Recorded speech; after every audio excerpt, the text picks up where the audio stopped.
I'm not able to be the friend that I know myself to be. We barely see each other, despite being around each other probably more. I did struggle with it, and I did, I guess, bite and get really frustrated. So how would you say that your relationships have changed since becoming a parent? Yeah, I think it's definitely one I probably have to update you on again at a later point, but because I think it's still unfolding. But I think firstly with friendships, I've noticed that they've changed in the sense that I'm not able to be the friend that I know myself to be. I'm having to let people down, or having to change arrangements. I'm having to say no to things that ordinarily I would do, no problem. Or I'm saying yes, thinking that I can still do things, and then realising that I can't. And I think I've been feeling a lot of guilt because of that, and actually trying to seek a lot of reassurance from my friends. And honestly, I don't know the impact of that just yet. There's so much going on socially that we haven't actually had a minute just to sit down and kind of process our friendship experiences. But I definitely think it's changed them somehow. I just don't know exactly how yet. So yeah, with friends, with my family, it's been interesting. So I know that like my mum, for example, and my grandma, they've been very maybe conscientious and cautious, which is interesting because it feels unnatural sometimes, or maybe like too much, where they'll ask me, can I change his nappy? Can I take his jacket off? Which is really nice because they're not bulldozing in and just saying, I'm doing this and I'm doing that. But by the same token, yes, yes, exactly, they can change your nappy. Of course they can. So by the same token, sometimes I feel like the questions are a bit overly cautious, and actually, yes, just change him. Or if you think he's hot, just take his jacket off, it's fine. I think other relationships. Well, I guess with his dad, it's been really interesting because Micah's 3 months now, and we've been having the roommate phase where basically we're on completely different schedules. We barely even eat a meal together because I'm predominantly with Micah, he's working, and then when Micah sleeps, I try and sleep or get other stuff done around the house. So yeah, that dynamic has definitely changed because I think we barely see each other despite being around each other probably more. So that's an interesting one as well.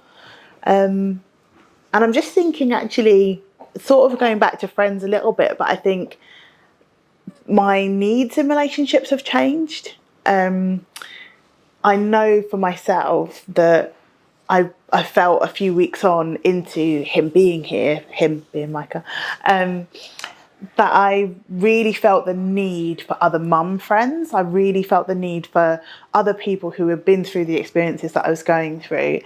And I'm one of the only people in my friendship group that has had a baby. So it was really challenging not feeling like I could necessarily ask them questions that I needed to know the answers to. And looking for other mum friends was actually quite difficult.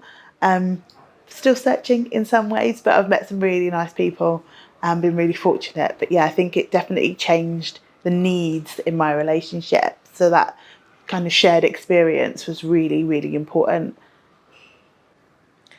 Okay, and as we're talking about relationships, tell me about your relationship with baby Micah.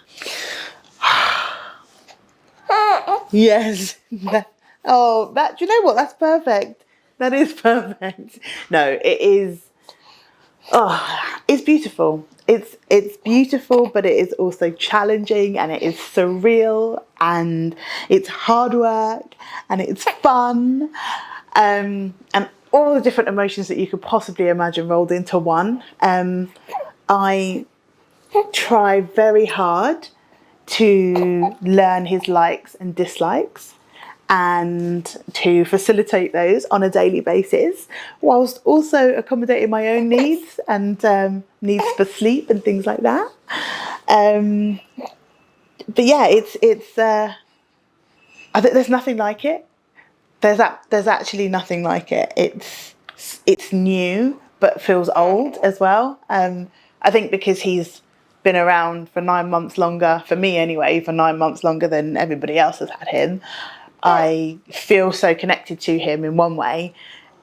Certain things that he did in my stomach, he's doing now. You know, the times that he was upmost in my stomach are the times that he's upmost in the night. And like, he used to like claw at me and he still does that now in the middle of the night sometimes. So yeah, it's an interesting one that feels both old and new, and with so much more to learn.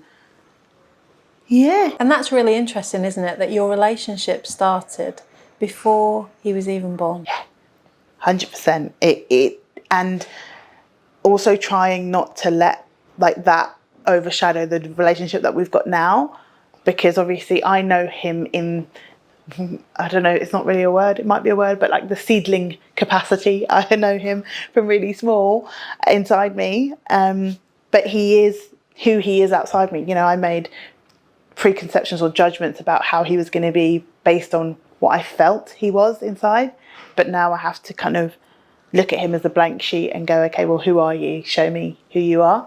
And he's not afraid to show me who he is at all, which is lovely. And I hope that he continues that way and is never afraid to show me. Yeah. Yeah.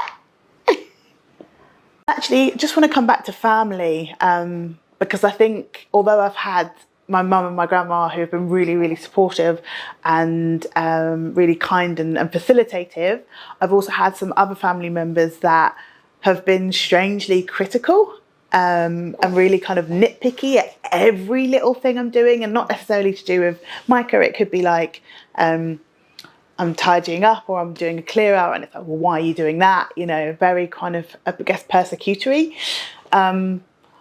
And I think that's been really interesting. Definitely a change in those relationships. But interestingly, maybe for the better. So they've changed in that those people are being quite critical towards me. But I think I've been able to see that actually it's not necessarily about me, why they're doing that. It's more about them, and them maybe feeling a bit threatened by me growing more and needing them less. And because I can see that when they are doing it, I kind of step back from it and go, it's all right. Not to them, but to me in my head, I sort of sit there and go, it's fine. Let them play that out. That's fine. That's not to do with me. That's to do with them. But it was very interesting when it first started happening.